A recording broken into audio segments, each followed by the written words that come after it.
Hi అండి, అందరికీ నమస్కారం. నేను డాక్టర్ జాహ్నవి, ఊపిరితిత్తుల వైద్య నిపుణురాలుగా విశ్వభారతి మెడికల్ కాలేజ్ మరియు జనరల్ హాస్పిటల్ నందు వర్క్ చేస్తున్నాను.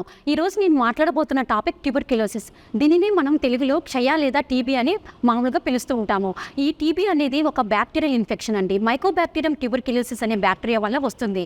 ఇది సాధారణంగా ఊపిరితిత్తులపై ప్రభావం చూపిస్తుంది. అలాగే ఊపిరితిత్తులు కాకుండా మన శరీరంలో ఏ భాగానికైనా టీబీ సోకవచ్చు. దీనిని మనం ఎక్స్ట్రా పల్మనరీ ట్యూబర్క్యులోసిస్ అంటాము. సాధారణంగా ఇది ఒక వ్యక్తి నుంచి ఇంకొక వ్యక్తికి సంక్రమిస్తుందా? అవునండి. ఈ క్షయవ్యాధి రోగులు తుమ్మినప్పుడు లేదా దగ్గినప్పుడు లేదా ఉమ్మి వేసినప్పుడు ఆ తుంపుల ద్వారా గాలి ద్వారా ఒకరి నుంచి ఇంకొక వ్యక్తికి సంక్రమిస్తుంది. ఈ టీబీ వ్యాధిన బారిన పడిన వాళ్ళు లక్షణాలు ఎటువంటివిగా ఉంటాయి? 2 లేదా 3 వారాలకు పైబడి పొడి లేదా కఫంతో కూడినటువంటి దగ్గు, ఆయాసము, ఛాతీ నొప్పి, అప్పుడప్పుడు రక్తం పడటం కూడా చూస్తూ ఉంటామండి. ఆకలి మందగించడం, బరువు తగ్గటము, సాయంత్రం పూట స్వల్ప మోతాదులో కంటిన్యూస్గా జ్వరం రావటము, అలాగే రాత్రిపూట చెమటలు పట్టడము, అలసిపోవటము, తలనొప్పి ఇలా చూస్తూ ఉంటాము. ఈ వ్యాధిని మనం ఎలా నిర్ధారించవచ్చును? గల్ల పరీక్షల్లో మనము బ్యాక్టీరియా ఉందా లేదా చూస్తాము.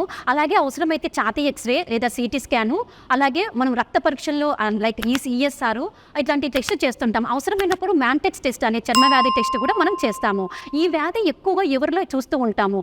ఎవరికైతే వ్యాధి నిరోధక శక్తి ఎక్కువగా క్షీణిస్తుందో, సపోజ్ పోషకాహార లోపం ఉన్న వాళ్ళు, షుగర్ వ్యాధి, హెచ్ఐవి బారిన పడేటటువంటి వాళ్ళు, క్రానిక్గా కిడ్నీ మరియు కాలేయ వ్యాధులతో బాధపడుతున్నటువంటి వాళ్ళు, ఇలాంటి వాళ్ళలో మనం సాధారణంగా, అలాగే అవయవాల మార్పిడి చేసుకున్నట్టు వాళ్ళు, ఇలాంటిలో మనం టీబీ సాధారణంగా ఎక్కువగా చూస్తూ ఉంటాము.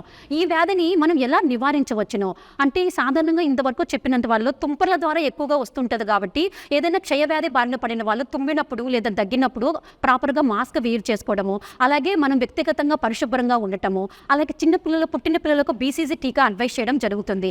ఈ టీకా అనేది పూర్తిగా టీబీని సోకను చెప్పము కానీ తీవ్రతను తగ్గిస్తుందండి. ఇక చికిత్స, ఈ యాంటీ ట్యూబర్క్యులోసిస్ అనే ట్రీట్మెంట్ ఒక 6 months ఇవ్వడం జరుగుతుందండి. ఇది గవర్నమెంట్ ఫ్రీ ఆఫ్ కాస్ట్గా ఇస్తుంది. సో ఇక్కడ విశ్వభారతి నందు ఇక్కడ గల్ల పరీక్షలు కానీ ఈ యాంటీ ట్యూబర్క్యులోసిస్ ట్రీట్మెంట్ ఫ్రీగా అందజేస్తున్నాము. దీన్ని మనము సద్వినియోగపరచుకుంటారని కోరుకుంటున్నాను.